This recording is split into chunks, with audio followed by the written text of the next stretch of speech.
नमस्कार, मैं हूँ आपकी दोस्त रेणुका। आप सुन रहे हैं अनमोल कहानियाँ, जहाँ मैं लेकर आती हूँ चुन चुन कर कहानियाँ जो आपका ज्ञान और कल्पनाशीलता बढ़ाने के साथ मनोरंजन भी कराए।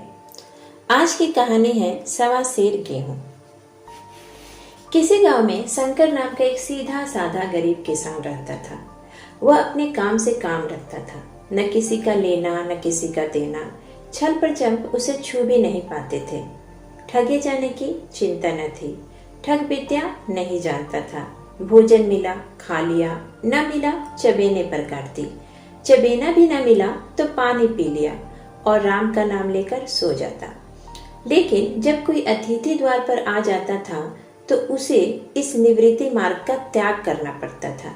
विशेषकर जब साधु महात्मा पदार्पण करते थे तो उसे अनिवार्यतः संसारिकता की शरण लेनी पड़ती थी। खुद भूखा सो सकता था, लेकिन साधु को कैसे भूखा सुलाता। भगवान के भक्त ठहरे। एक दिन शाम के समय एक साधु ने आकर उसके द्वार पर डेरा जमाया। तेजस्वी मूर्ति थी, पीताम्बर गले में, जटा सिर पर, पीतल का कमंडल हाथ में, खराउ पैर में। संपूर्ण वेश उन महात्माओं का सा था जो अमीरों के प्रसादों में तपस्या, हवागारियों पर देवस्थानों की परिक्रमा और योग सिद्ध प्राप्त करने के लिए रुचिकर भोजन करते हैं। घर में जौ का आटा था, वह उन्हें कैसे खिलाता। बड़ी चिंता हुई, महात्मा जी को क्या खिलाऊं। अंत में निश्चय किया कि कहीं से गेहूं का आटा उधार लाऊं, लेकिन गांव भर में गेहूं का आटा न मिला। गांव में सब मनुष्य ही मनुष्य थे, देवता एक भी न था। अतः एवं देवताओं का खाद्य पदार्थ कैसे मिलता। सौभाग्य से गांव के विप्रा महाराज के यहाँ थोड़े से मिल गए। उसने सवा सेर गेहूं उधार लिया और पत्नी के पास पीसने के लिए दे दिए। महात्मा ने भोजन किया और लंबी तान कर सो गए। प्रातः काल वे उठे और किसान को आशीर्वाद देकर चले गए। इस वाकया को गुजरे 7 साल बीत गए। विप्रा महाजन हुए, शंकर किसान से मजूर हो गया। उसका छोटा भाई मंगल उससे अलग हो गया था। एक साथ रहकर दोनों किसान थे, अलग होकर मजूर हो गए थे। शंकर ने चाहा कि द्वेष की आग भड़कने न पाए, लेकिन परिस्थिति ने उसे विवश कर दिया। जिस दिन अलग अलग चूल्हे जले वह फूट फूट कर रोया। आज से भाई भाई शत्रु हो जाएंगे। एक रोएगा तो दूसरा हंसेगा। एक के घर में मातम होगा तो दूसरे के घर में गुलगुले पकेंगे।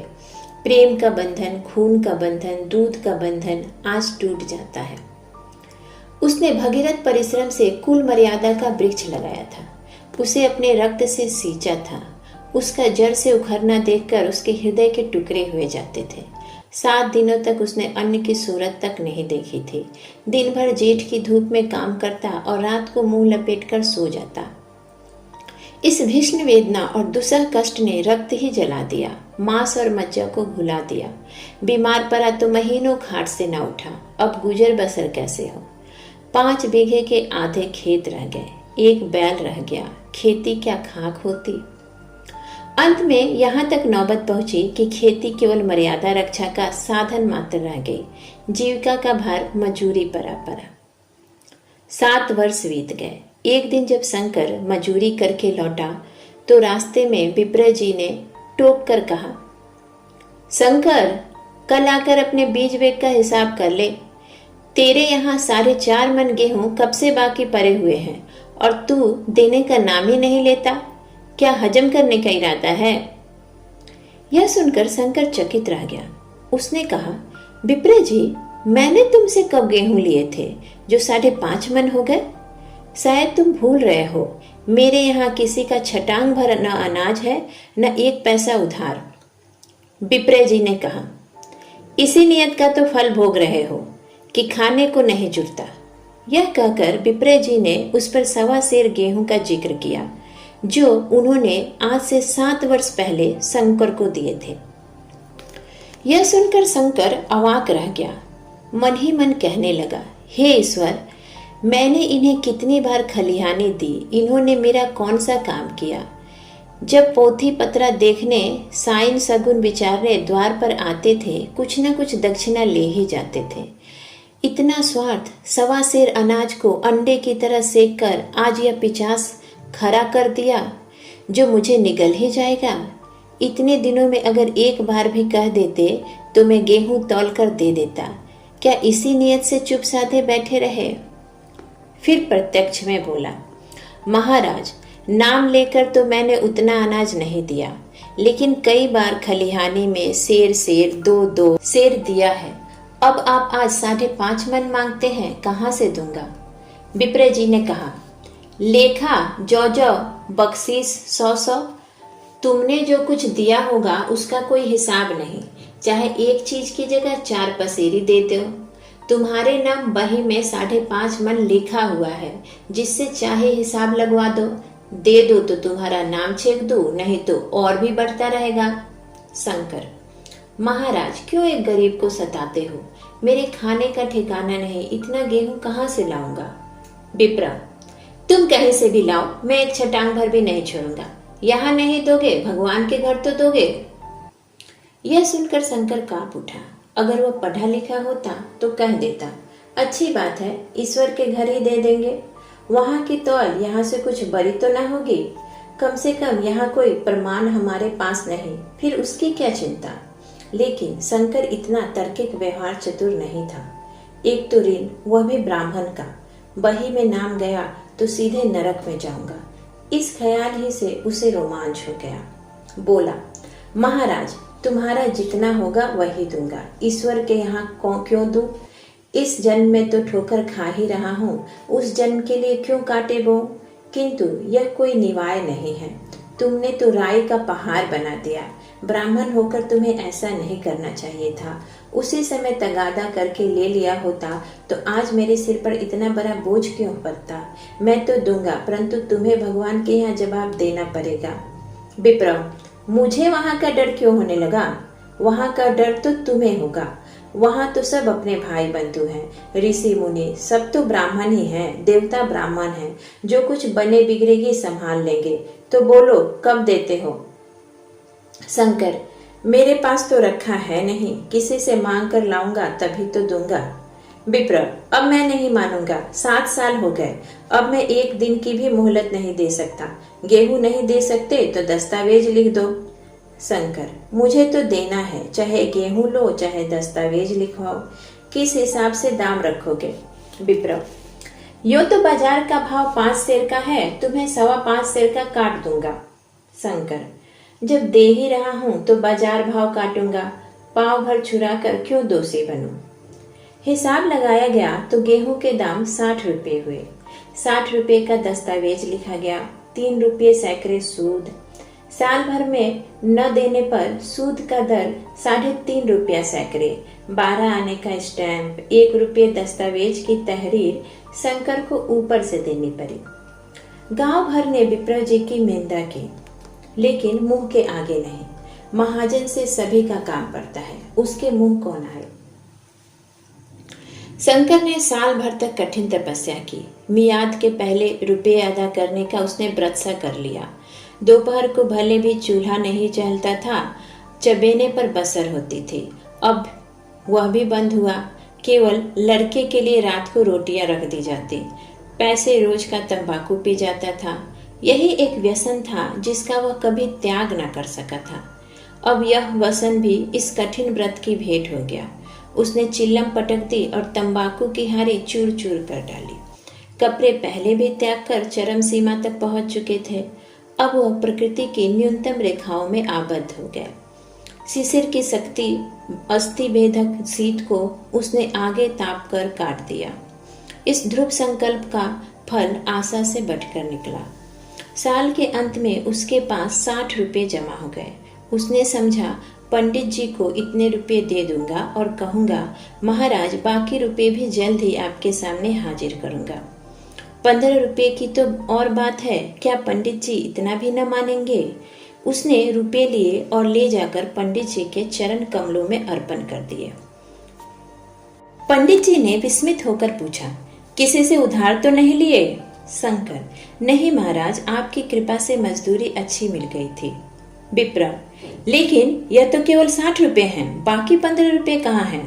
शंकर, हाँ महाराज, अभी तो इतने ही हैं, बाकी 15 रुपये तो 2-3 महीने में दे दूंगा। कृपा करके मुझे उरीन कर दीजिए। विप्र, उड़ीन तो तभी होगे जबकि मेरी कौड़ी कौड़ी चुका दोगे। जाकर मेरे 15 रुपए लाओ। शंकर, महाराज इतनी दया करो, अब सांझ की रोटियों का भी ठिकाना नहीं है। गांव में हूँ तो कभी दे ही दूंगा।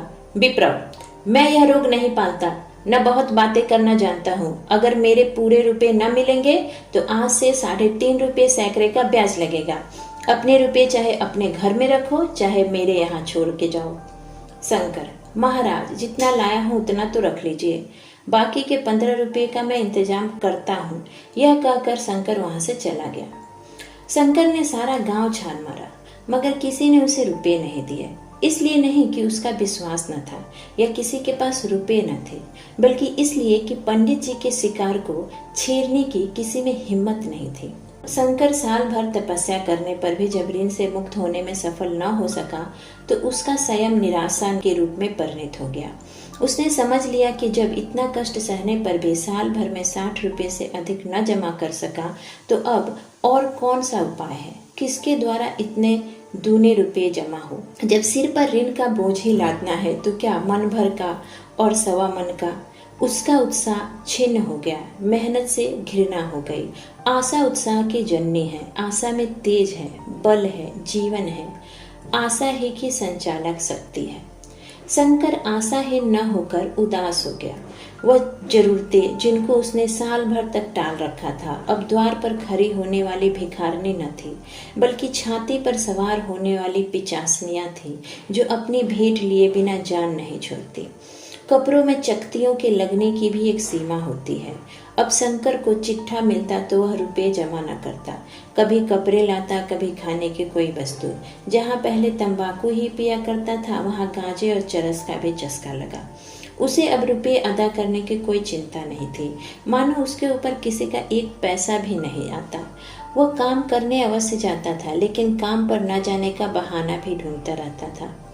इस तरह 3 वर्ष निकल गए। विप्र जी महाजन ने एक बार भी तकाजा नहीं लिया। वह चतुर शिकारी की तरह अचूक निशाना लगाना चाहते थे।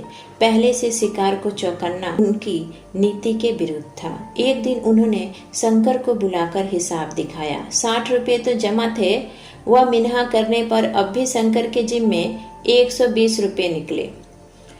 हिसाब देखकर शंकर बोला, महाराज इतने रुपये तो उसी जन्म में दूंगा, इस जन्म में तो दे नहीं सकता। विप्र, मैं तो इसी जन्म में लूंगा, मूल न सही सूद तो देना ही पड़ेगा। शंकर, ठीक है, मेरे पास एक बैल है और एक झोपड़ी है, वह ले लीजिए। इसके अलावा मेरे पास रखा ही क्या है।